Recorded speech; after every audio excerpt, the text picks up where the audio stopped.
السلام علیکم ورحمۃ اللہ وبرکاتہ۔ آج کی اس ویڈیو میں بات کریں گے کہ زمانے کو، بخار کو اور مرغے کو گالی دینا کیسا ہے۔ جیسا کہ آپ نے دیکھا ہوگا بعض احباب زمانے کو گالی دیتے ہیں، زمانے کو برا بھلا کہتے ہیں کہ زمانہ بہت برا چل رہا ہے، بہت برا زمانہ آ گیا ہے۔ اسی طرح اگر تھوڑی سی طبیعت ناساز ہو جائے، سر میں درد ہو جائے، بخار وغیرہ ہو جائے تو لوگ بخار کو گالی دیتے ہیں، بخار کو برا بھلا کہتے ہیں۔ اسی طرح اگر مرغا بانگ دینے لگ جائے تو لوگ مرغے کو بھی برا بھلا کہتے ہیں، اس کو بھی گالی دیتے ہیں۔ تو آئیے اس ویڈیو میں احادیث مبارکہ کی روشنی میں جانتے ہیں کہ ان تینوں کو گالی دینا کیسا ہے، اس کے بارے میں شریعت مطہرہ میں کیا حکم بیان فرمایا گیا۔ دیکھیں، اچھی طرح ذہن نشین فرما لیں کہ گالی بہرحال گالی ہوتی ہے۔ گالی دینا ایک برا فعل ہے، گالی کسی کو بھی نہیں دینا چاہیے۔ حدیث پاک میں اللہ کے رسول صلی اللہ علیہ وسلم نے ارشاد فرمایا کہ جو شخص مجھے دو چیزوں کی حفاظت کی ضمانت دے دے تو میں اسے جنت کی ضمانت دیتا ہوں۔ ایک، اس کے جو دو جبڑوں کے درمیان یعنی اس کی زبان، اور دوسری جو اس کی دو ٹانگوں کے درمیان یعنی اس کی شرمگاہ۔ یعنی جو انسان اپنی ان دو چیزوں کی حفاظت کر لے تو میں اسے جنت کی ضمانت دیتا ہوں، جنت کی بشارت دیتا ہوں، وہ جنتی ہے۔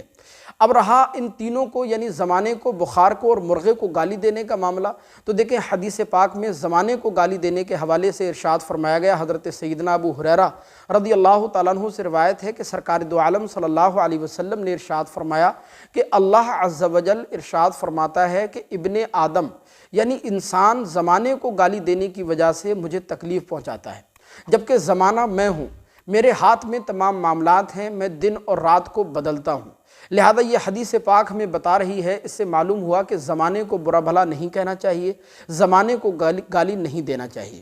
اسی طرح بخار کو گالی دینے کے حوالے سے حدیث میں آتا ہے، حضرت ابو ہریرہ رضی اللہ تعالیٰ عنہ سے روایت ہے کہ ایک مرتبہ سرکار دو عالم صلی اللہ علیہ وسلم کی خدمت میں بخار کا تذکرہ کیا گیا تو ایک شخص نے بخار کو گالی دی، بخار کو برا بھلا کہا، تو سرکار دو عالم صلی اللہ علیہ وسلم نے منع فرمایا اور حضور نے ارشاد فرمایا کہ بخار کو گالی نہ دو، کیونکہ بخار کی وجہ سے انسان کے گناہ اس طرح سے صاف ہو جاتے ہیں، ختم ہو جاتے ہیں، جیسے آگ سے لوہے کا کچرا صاف ہو جاتا ہے، آگ سے لوہے کا کچرا صاف کر دیا جاتا ہے۔ لہذا معلوم ہوا کہ زمانے کو اور بخار کو برا بھلا نہیں کہنا چاہیے۔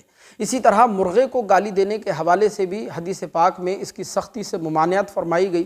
سرکار دو عالم صلی اللہ علیہ وسلم نے ارشاد فرمایا کہ مرغے کو گالی نہ دیا کرو، کیونکہ مرغا تمہیں نماز فجر کے لیے بیدار کرتا ہے، نماز فجر کے لیے جگاتا ہے۔ یعنی آپ نے دیکھا ہوگا کہ جب نماز فجر کا وقت ہوتا ہے تو مرغا بانگ دینے لگتا ہے، تو حضور نے فرمایا کہ مرغا تمہیں نماز فجر کے لیے بیدار کرتا ہے، نماز فجر کے لیے جگاتا ہے، اس لیے مرغے کو گالی نہ دیا کرو، اس کو برا بھلا نہ کہا کرو۔